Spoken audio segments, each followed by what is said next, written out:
Hello प्यारे बच्चों, जय हिंद, वंदे मातरम। स्वागत है आप सभी का आपके अपने चैनल फिजिक्स टॉपर्स एकेडमी में। मैं हूं गौरव सिंह और आपके लेकर आया हूं मैं लेक्चर नंबर 5।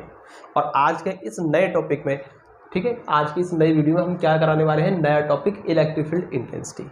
ठीक है, मैंने आपको लास्ट वीडियो में क्या कराया था उसमें इलेक्ट्रिक फील्ड कराया था मैंने, ठीक है। और आज हम कराने वाले हैं इलेक्ट्रिक फील्ड इंटेंसिटी। ओके, समझिए। देखिए, इलेक्ट्रिक फील्ड इंटेंसिटी क्या है, इसकी डेफिनेशन मैंने यहाँ लिखी है, पहले इसको समझ लीजिए। देखिए, the ratio of the force experience by the positive test charge to the magnitude of that charge is called the electric field intensity. It's represented by E। देखिए क्या लिखा हुआ, देखो फॉर्मूले से देखिए, पहले फॉर्मूला क्या है, ये एक रेशो है, the ratio of the force experience. ये क्या है, F क्या है, force experience by the positive test charge. यानी पॉजिटिव टेस्ट चार्ज क्या है आपका, Q नॉट है। ठीक है, पॉजिटिव टेस्ट चार्ज है आपका Q naught. Okay, positive test charge ने कितना फोर्स एक्सपीरियंस किया है, F हो गया। ओके, तो ये क्या है, रेशो है, कितना फोर्स एक्सपीरियंस किया और क्या टेस्ट चार्ज की मैग्नीट्यूड है, इन दोनों का जो रेशो है यही क्या है, इलेक्ट्रिक फील्ड इंटेंसिटी है। ठीक है, तो मैंने डेफिनेशन यहां लिखी है, बिल्कुल दोबारा सुन लीजिए, बहुत ध्यान से सुनेंगे। The ratio of the, ratio है the ratio of the force experience by the positive test charge F to the magnitude of that charge Q not is called the electric field intensity E। क्या है, is called the electric field intensity E, क्योंकि इसको हम किससे represent कर रहे हैं, E से रिप्रेजेंट कर रहे हैं। ठीक है, ये तो है आपकी फॉर्मूले से डेफिनेशन। ठीक है, कोई दिक्कत नहीं, बहुत सिंपल है। अब देखो इसको समझ लीजिए कहां से आया ये। जस्ट सपोज कीजिए हमारे पास ये क्या है, इलेक्ट्रिक फील्ड है। ये क्या है, ये इलेक्ट्रिक फील्ड है। अब ये देखो सारा के सारा ये कहां होगा काम, इलेक्ट्रिक फील्ड के अंदर होगा। ठीक है, ये Q चार्ज है, प्लस Q चार्ज है जो A पॉइंट पर रखा है, इसकी वजह से ये इलेक्ट्रिक फील्ड प्रोड्यूस किया गया। मतलब ये कैसा है, सोर्स चार्ज है। अब इससे कुछ डिस्टेंस पर B पॉइंट पर हमने एक और टेस्ट चार्ज, तो ये Q नॉट क्या है, यही है आपका टेस्ट चार्ज। क्या है, ये टेस्ट चार्ज है। तो Q नॉट क्या है, हमारा टेस्ट चार्ज है, जो हमने इसको पॉइंट B पर रख दिया है। अब देखिए, जैसा कि हमने आपको पिछली वीडियो में बताया था कि अगर इलेक्ट्रिक फील्ड के अंदर हम किसी अदर टेस्ट चार्ज को रख देते हैं तो उस पर क्या लगता है, एक फोर्स लगने लगता है। तो ये वाला चार्ज इस पर क्या लगाएगा, फोर्स लगाएगा। ठीक है, अब फोर्स की डायरेक्शन क्या होगी, पॉजिटिव, पॉजिटिव में रिपल्जन होगा, मतलब ये इसको इधर की ओर धकेलने की कोशिश करेगा। क्या लगाया, इस पर एक फोर्स लगाया F, किधर लगाएगा, रिपल्जन का फोर्स लगाएगा, यानी कि AB से दूर की तरफ को लगाएगा, यानी इधर सामने लगाएगा। डायरेक्शन मैंने आपको यहाँ शो कर दिया है। ठीक है, तो इस चार्ज ने इस टेस्ट चार्ज पर क्या लगाया, रिपल्जन का फोर्स लगाया। डायरेक्शन क्या रहेगी, ये रहेगी।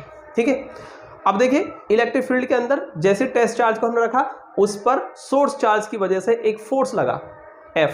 तो आपने जितना फोर्स लगाया उस F को लिख दिया है, कितना फोर्स लग रहा है, F। और टेस्ट चार्ज पर लग रहा है ना, तो टेस्ट चार्ज का मैग्नीट्यूड आपने इसके डिवाइड में ले लिया। तो इन दोनों का जो रेशो है इसी को कहेंगे इलेक्ट्रिक फील्ड इंटेंसिटी। क्लियर समझ में आया इससे?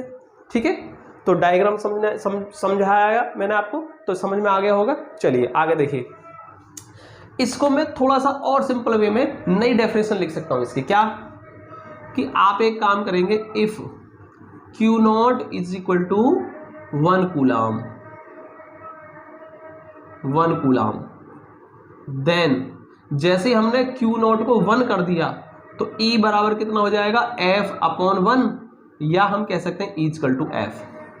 भाई F अपॉन 1 मतलब F, तो इसका मतलब क्या हुआ, अगर मैं टेस्ट चार्ज को 1 कूलम ले लेता हूं, टेस्ट चार्ज को 1 कूलम ले लेता हूं, तो इस 1 कूलम टेस्ट चार्ज पर जितना फोर्स लग रहा होगा उस फोर्स को ही इलेक्ट्रिक फील्ड इंटेंसिटी कहेंगे।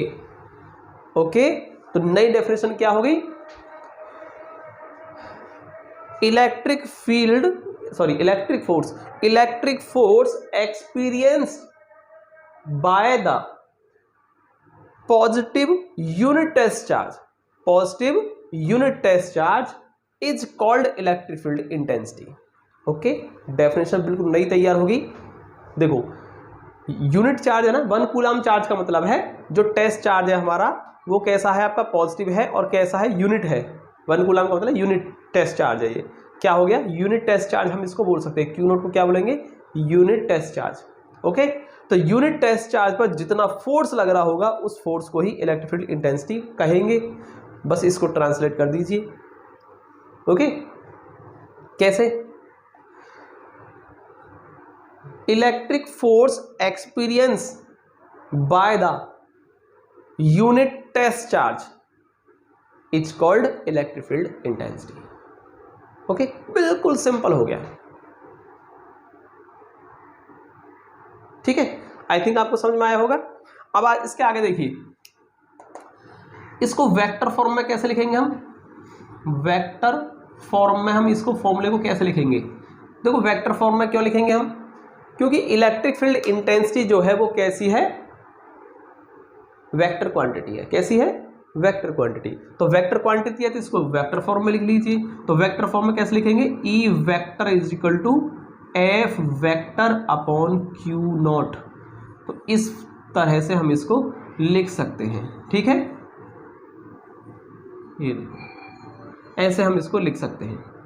ठीक है, तो ये वेक्टर फॉर्म में हो गया। दोनों के ऊपर ई और एफ के ऊपर वेक्टर लगा दीजिए आप। तो ये हो गया वेक्टर फॉर्म में। अब बात कर लेते हैं हम इसकी यूनिट की। किसकी? यूनिट की। डेफिनेशन आपने लिख ली, फॉर्मूला आपने लिख लिया, वेक्टर फॉर्म में आपने लिख लिया। ओके, और कैसी क्वांटिटी है? वेक्टर क्वांटिटी है। ठीक है, वेक्टर क्वांटिटी। इसकी यूनिट बताइए क्या होगा? यूनिट निकालना बहुत आसान है, जो फॉर्मूला होता है ना उसी से निकल जाती है यूनिट। देखो ऊपर क्या आ रहा है? एफ। एफ मतलब फोर्स। तो फोर्स की यूनिट लिख दीजिए आप। फोर्स की यूनिट क्या होती है? न्यूटन अपॉन, नीचे है चार्ज। चार्ज की होती है कूलाम। क्या होती है? कूलाम। तो इसको क्या लिख सकते हैं आप? न्यूटन पर कूलाम। तो इसकी यूनिट क्या होगी? न्यूटन पर कूलाम।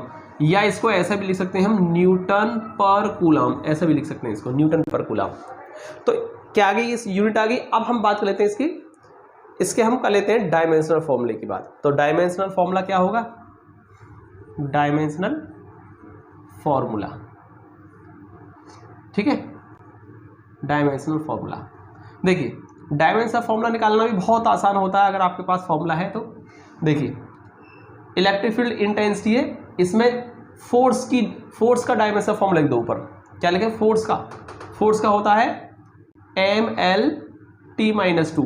आपको 11th क्लास में खूब पढ़ाया गया था, हमने ही आपको कराया था।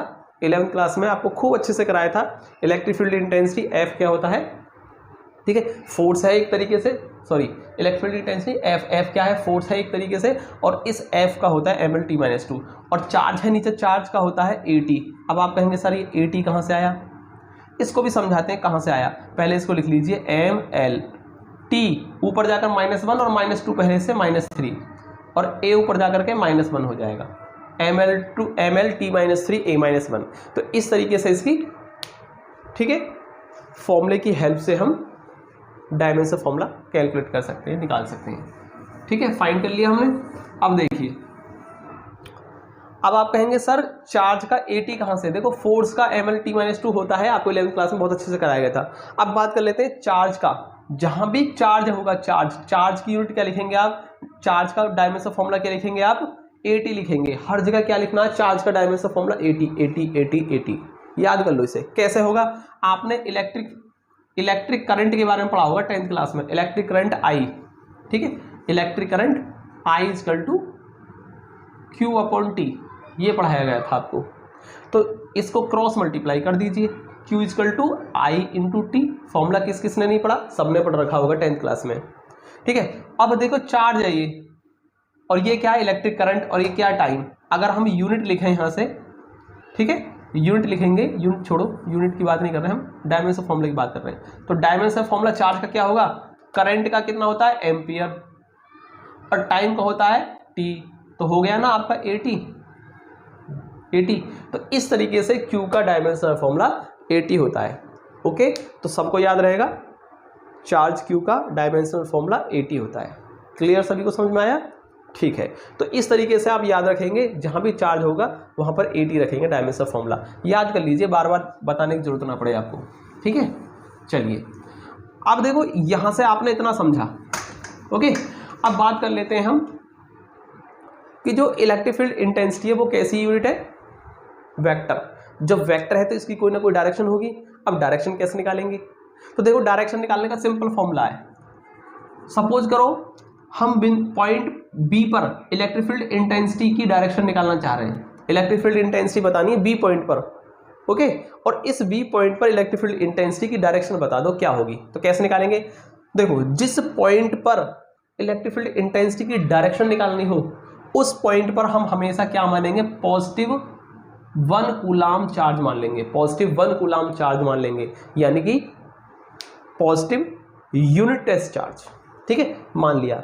अब देखो प्लस में क्या होगा, रिपल्जन, क्या लगेगा, रिपल्जन। तो इस पर किधर को फोर्स लगेगा, फोर्स, ठीक है भाई, प्लस में क्या होगा, रिपल्जन। तो ये चार्ज इस 1 कूलम चार्ज को इधर को फोर्स करेगा, ठीक है, इधर को धकेलेगा, मतलब इधर को रिपेल करेगा। तो जिधर को फोर्स लगेगा वही डायरेक्शन इंटेंसिटी की डायरेक्शन हो जाती है। तो इसका मतलब इलेक्ट्रिक फील्ड इंटेंसिटी की डायरेक्शन भी क्या रहेगी, यही रहेगी ये। तो यही डायरेक्शन ई की भी डायरेक्शन रहेगी, ई वेक्टर की भी, ठीक है। तो इलेक्ट्रिक फील्ड इंटेंसिटी की डायरेक्शन वही होती है जो 1 कूलम टेस्ट चार्ज पर फोर्स की डायरेक्शन होती है। तो इस तरीके से हम डायरेक्शन फाइंड कर सकते हैं। आई थिंक आपको इतना समझ में आया होगा। इसके बाद अब हम बात कर लेते हैं electric field intensity due two point charge, किसकी वजह से, पॉइंट चार्ज। तो मैं इसी में नेक्स्ट टॉपिक ले लेता हूं अभी, क्या है, electric field intensity due two point charge, ठीक है, ड्यू टू पॉइंट चार्ज, बढ़ा लीजिए इसी को। पॉइंट चार्ज की वजह से इलेक्ट्रिक फील्ड इंटेंसिटी फाइंड करनी है। कैसे करेंगे, देखो बिल्कुल सिंपल है। वी नो दैट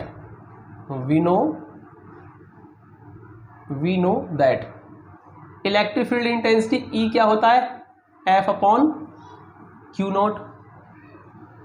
और सपोज कीजिए हमारा एक तो है ए पॉइंट पर प्लस क्यू चार्ज, और इससे स्मॉल आर डिस्टेंस पर सपोज करो मैंने दूसरा चार्ज क्यू नॉट ले लिया जो कि टेस्ट चार्ज है। तो इस चार्ज ने इस चार्ज पर क्या लगाया होगा, फोर्स लगाया होगा एफ, ओके, फोर्स लगाया होगा। कितना फोर्स लगेगा, इस फोर्स को कैसे कैलकुलेट करेंगे, कूलाम्स लॉ से, ओके। क्या किससे निकालेंगे, कूलाम्स लॉ से, ठीक। कूलाम्स लॉ से क्या होगा, बाय कूलाम्स लॉ। फोर्स कितना होगा, एफ बराबर, कैसे निकालते हैं कूलाम्स लॉ से, 1/4 पाई एप्सिलॉन नॉट के, ओके। Q1 जो कि Q है, Q2 जो कि Q नॉट है, अपॉन आर स्क्वायर, यही तो होगा। तो कूलाम्स लॉ लगा दीजिए इस F को निकालने के लिए, Q1 Q2 upon r square और कांस्टेंट लेकर, ठीक है, ये होता है हमारा। Then electric field intensity E कैसे फाइंड करेंगे, E इक्वल टू F। इस F की जगह पर ये वाला फॉर्मूला उठा के लिख दो, इस F की जगह पर ये वैल्यू उठा करके रख दीजिए, यानी इस फॉर्मूले को यहाँ F की जगह रख देंगे। तो क्या होगा, 1/4 पाई एप्सिलॉन नॉट के, ओके, और Q naught by r square, Q naught by r square upon Q naught. तो देखिए इस F की जगह पर मैंने बस सिर्फ इस फॉर्मूले को उठा कर रख दिया, यहाँ पर रिप्लेस कर दिया है। तो ये फॉर्मूला तो आएगा ऊपर और नीचे Q नॉट, इस Q नॉट से Q नॉट कैंसिल आउट हो जाएगा।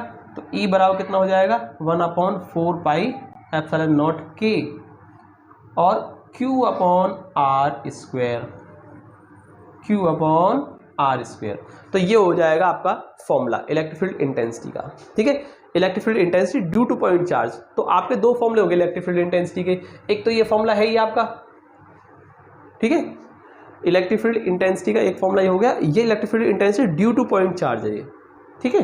तो दोनों फॉर्मूले आप याद रखेंगे। देखो इसको ना आप एक काम कीजिए, फॉर एयर और वैक्यूम, एयर और वैक्यूम के लिए हम जानते हैं कि इस K की वैल्यू क्या रहती है, कैपिटल K। ये जो इसमें कैपिटल K है इसकी वैल्यू क्या रहती है, 1 रहती है। तो यहाँ पर 1 रखेंगे तो E इक्वल टू कितना हो जाएगा, 1/4 पाई एप्सिलॉन नॉट, K की वैल्यू हमने 1 रख दी और Q अपॉन आर स्क्वायर। तो एयर और वैक्यूम के लिए आप ये फॉर्मूला यूज करेंगे, electric field intensity due two point charge, ये आ जाएगा, ठीक है। ये किसी मीडियम में है जहाँ पर K क्या है, डाइलेक्ट्रिक कांस्टेंट है मीडियम का, और ये एयर और वैक्यूम के लिए के की वैल्यू 1 होती है, इसलिए इसको हटा देंगे। और कहीं कहीं आपने देखा होगा, कहीं कहीं यूज जो कर देते हैं, क्या कर देते हैं, इस पूरी वैल्यू को मैंने बताया था ना स्मॉल के होती है ये, जब मैंने कूलम्ब्स लॉ बताया था इस पूरी वैल्यू को मैंने स्मॉल के बताया था, तो आप चाहे तो इसको रिप्लेस कर दीजिए, ठीक है। E इजकल टू आप इस वैल्यू को पूरी को कांस्टेंट को स्मॉल के ले लीजिए, Q अपॉन आर स्क्वायर। कहीं कहीं इसको ऐसे भी लिख देते हैं शॉर्ट में, कहीं डेरिवेशन करेंगे तो हम डायरेक्ट क्या लिखेंगे, स्मॉल के Q अपॉन आर स्क्वायर भी लिख सकते हैं, ताकि जो डेरिवेशन थोड़ा सा शॉर्ट हो जाए, हमें बार बार ये वैल्यू लिखनी ना पड़े, थोड़ा शॉर्ट हो जाए, थोड़ा जल्दी हो जाएगा, इसलिए हम इस वैल्यू को स्मॉल के से रिप्रेजेंट कर देते हैं, या कह सकते हैं रिप्लेस कर देते हैं इसको, ठीक है। वेयर स्मॉल के की वैल्यू क्या है, 1/4 पाई एप्सिलॉन नॉट है, ठीक है। तो इसको हम ऐसे भी कर सकते हैं। तो ये सब हमारे इलेक्ट्रिक फील्ड इंटेंसिटी के फॉर्मूले आ गए, ठीक है। तो आई थिंक आपको इतना समझ में आया होगा। आज की वीडियो में सिर्फ हम इतना ही रहने देते हैं, इससे अगला जो टॉपिक लेंगे हम नए वीडियो में लेंगे, ठीक है। मिलते हैं अगली वीडियो में, तब तक के लिए जय हिंद, वंदे मातरम।